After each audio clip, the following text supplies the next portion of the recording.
Greetings, Dr. Lucy. My name is Allysha and I'm the representative for our group presentation, Group Kampung People.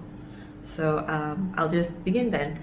Our topic is Modernization of Development, the case study of Forest City and Felda Type Anda. Before I start on the case study itself, I'll talk briefly about the two locations that we picked. So first, I'll talk about Forest City.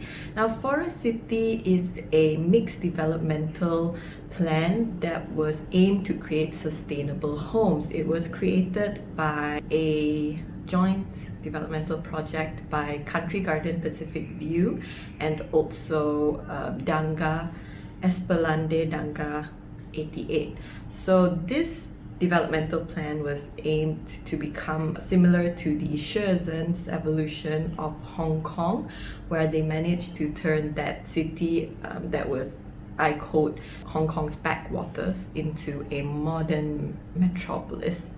And so Johor aims to do that too. So it's said that the project would be able to house over 700,000 people in sustainable homes, as well as generate over 30 million ringgits in total revenue for the state and over 600,000 job opportunities. So that's upon completion of the Forest City itself. However, there is a major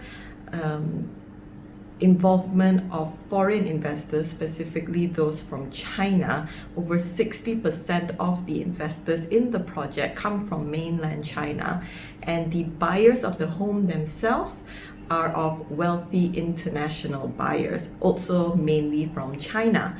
And although staying there would be considered a very nice thing to do, as that location is for luxury homes that would have advanced 3D multi-layered urban planning, as well as lush green surroundings and also minimal vehicles. So it would seem like you're staying in the forest itself with clean air and also a very good environment. So next, I'll talk a bit about Felda Type Anda. So Felda Type Anda is also located in Johor, but unlike Forest City, which is an island located in between Johor and also Singapore, Felda itself is on mainland Johor, specifically at Kulai Johor. So the main function of Felda is undertaking land developmental projects such as agricultural, industrial, and commercial economic.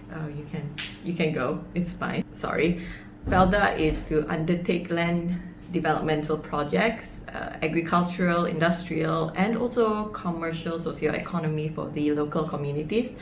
And the plan for Felda Type Anda specifically, what makes it so different from the others is that it's aiming to become an eco-village.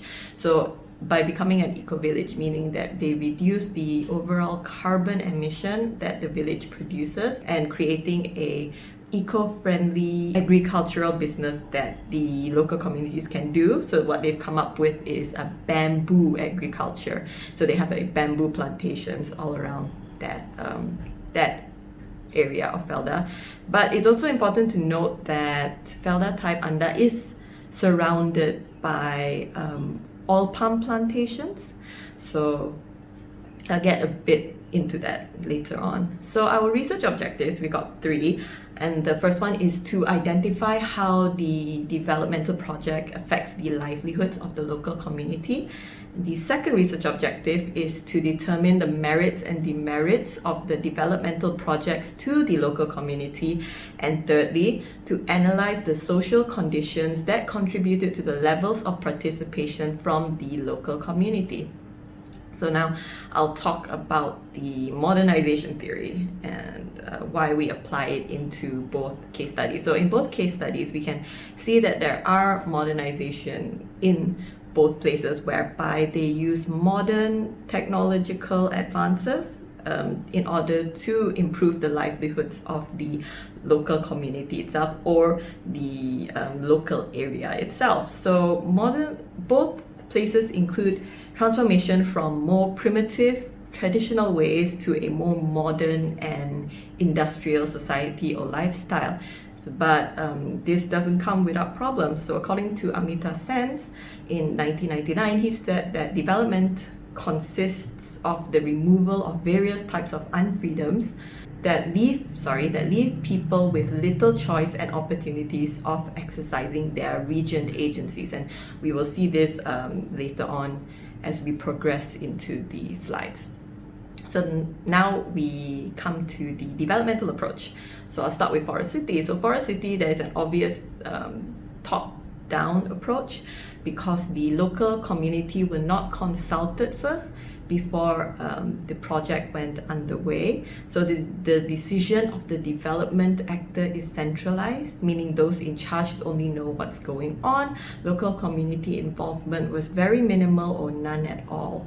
And we found that there were none at all, and this affected their livelihood a lot.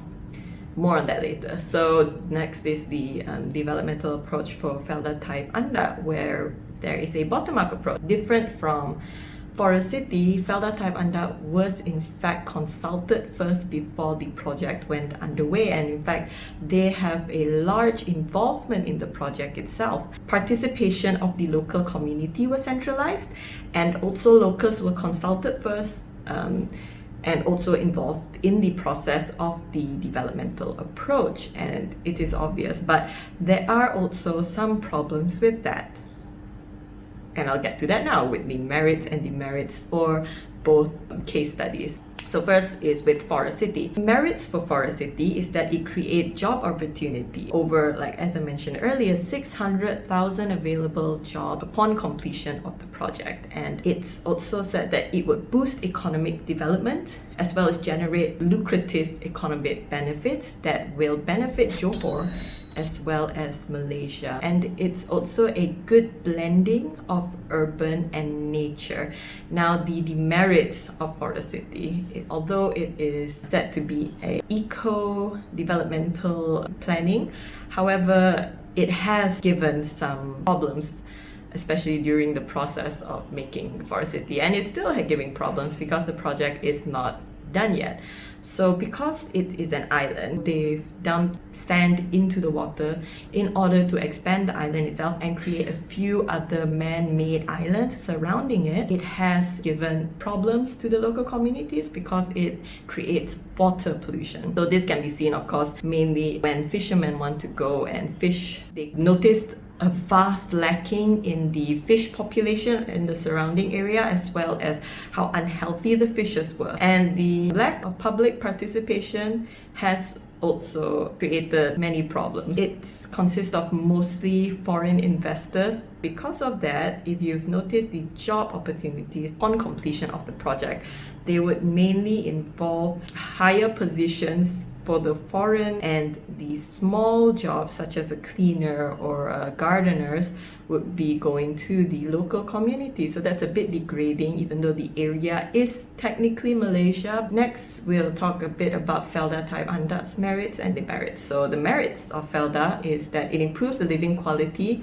of the residents in that area, and it provides job opportunities for the rural community, as well as their involvement in the decision-making of making Felda type Anda an eco-village, which is a very exciting thing and gives them a lot of popularity as well as attention to their tiny village. However, it's, as I mentioned earlier, Felda type Anda is still surrounded by oil palm estates, and as such, in oil palm estates you have oil mills. So oil mills, as we know, it's a known fact that it generates many carbon dioxide emissions that is bad for the environment. It causes air pollution, as well as the vehicles going in and out. So you have lorries carrying tons of palm oil and to be brought to the mill, and this also generates air pollutions with also more carbon emissions. So to make Felda type Anda an eco-village is a bit redundant because of its location, and I think that's something that is difficult to achieve. And also in Felda, there's a lot of mismanagement. It seems that the people who are in charge of this project don't seem to understand what's going on and are not really sure about how to go about with any of the project development. So they don't know what they're doing, and the people of course don't know what they're doing, and as such it's a standstill. No further progress has been made. So we've come up with a few solutions, and I'll discuss about it now. So we'll start with Forest City first. So of course the main thing that the developmental heads, project heads should do in Forest City is communicate with the local community first. So it helps them prepare themselves for what may come or what may not come in the future upon completion of the developmental project, or maybe prior to the completion of the project itself, how they can sustain themselves in an event that something goes wrong. So it's important to communicate with the local community so that they know what's going on, then they can prepare themselves, because maybe their only source of income could be something that this project may influence in a negative way. If it's positive, it's fine, but it's mostly negative.